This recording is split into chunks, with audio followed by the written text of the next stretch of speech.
I mean, it's out there on the table. But they haven't, I don't think they've done very much with it. And they're doing some ICN stuff. And then they're also doing some nurse practitioner stuff. Yeah, I think the ICN is interesting.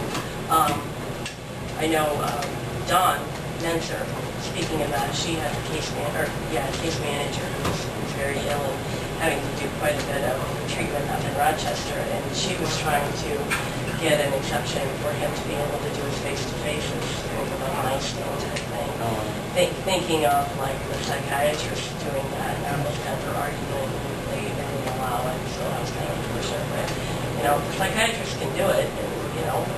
They are doing it. It's better than nothing, much better than nothing. At least you can get a better feel for, you know, meeting with a person that way, so. But anyway, the last contract that I have is Spencer Hospital, and I'm not sure we had a contract with Spencer Hospital. I didn't have a chance to look it up, but from what I had understood from Dawn, we didn't have one last year. We have at least visited about it. Past. And honestly, if they are willing to work with us, and if we look at the rates, they're well within line of Mary Greeley.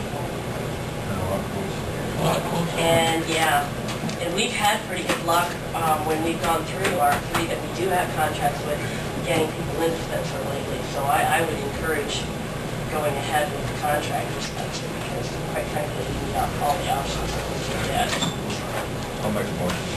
Okay. That we approve the contract with Spencer Hospital. Is there a second? I'll second that. It's been moved and seconded that we approve the contract with Spencer Hospital. And they sent us two, just so we can have to make copies and we send it back. All those in favor say aye. Aye. Aye, motion carries.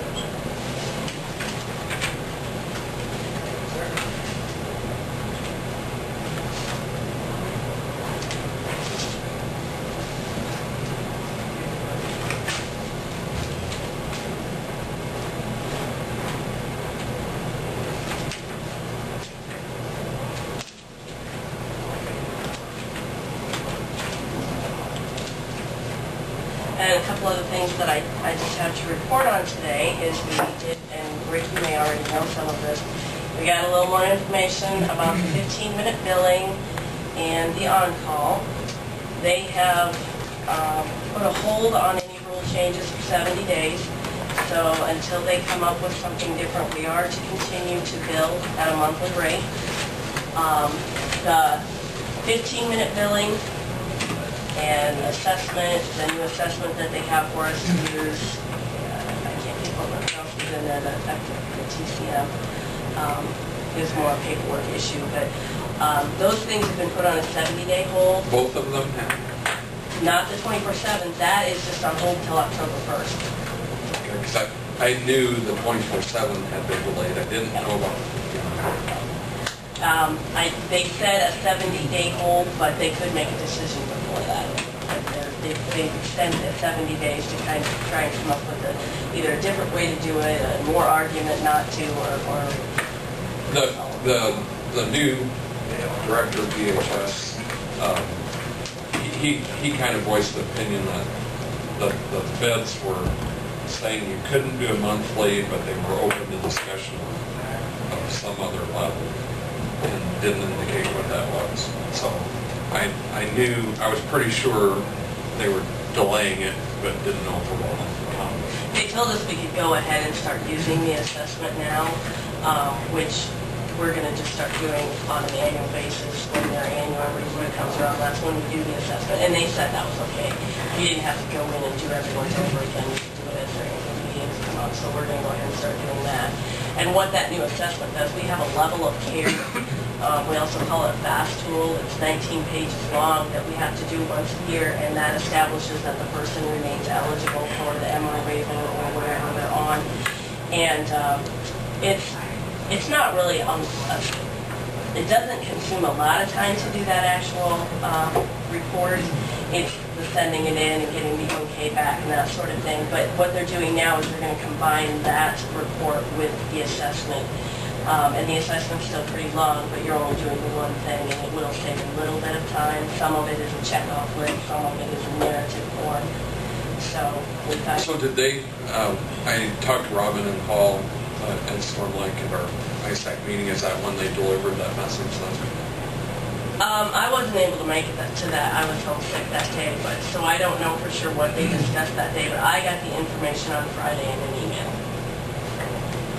I don't know whether they had it, because Thursday, I think, was when they were supposed to make the final decision on these things, so I don't know whether Robin got the news before they left that day or not.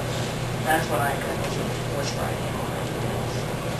And then the last thing that I have to report, and you guys may be aware of this too, is they're changing the name of the MR waiver to intellectual disorder. So now instead of MR, it's going to be ID. I didn't know. So, with regard to the, I mean, they're still going to have data. None of the services are going to change, just the name of the waiver. Intellectually. Disorder. Disorder or I think disabled? it's disorder instead of Yeah, but if you're disability. MR, you're mentally, that's permanent, right? So, So, I mean, to me, it's going to add a lot of confusion because that could encompass the DD waiver, so developmentally delayed or disabled, intellectual disorder or disability could encompass a lot of things, but you still have to be diagnosed with MR. There are so many different, uniforms. Yeah, exactly. A lot of scratch paper, I guess, down in so ID. when does that happen? Tomorrow. Okay. Yeah.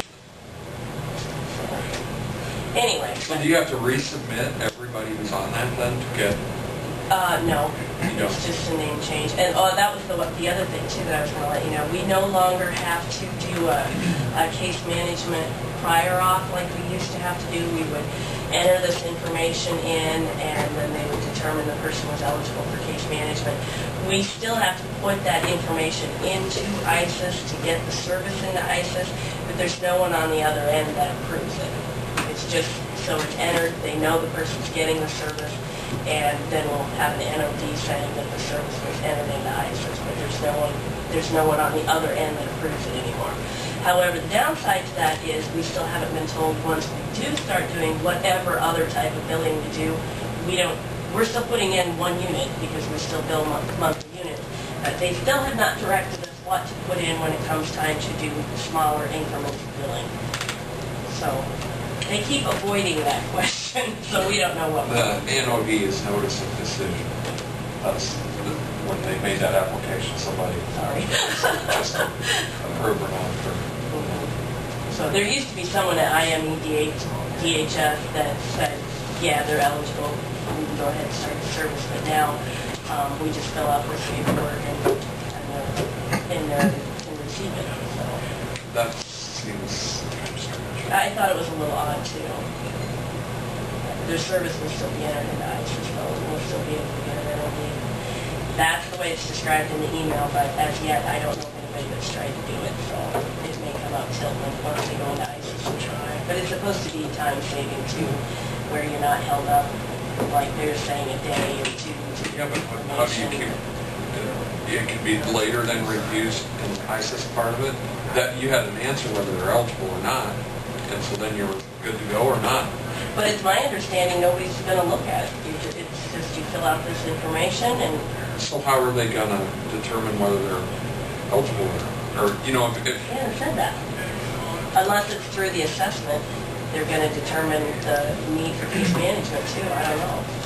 But usually we put in the request for case management before we have an assessment.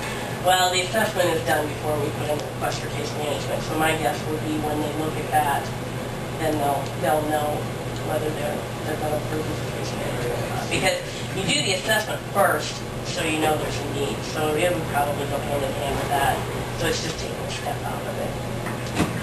You know, which is nice because there's so many things we have to do 2 or 3 times to get the same result. I just like a definite answer as to whether you're in or you're out. And then this kind of leaves it in limbo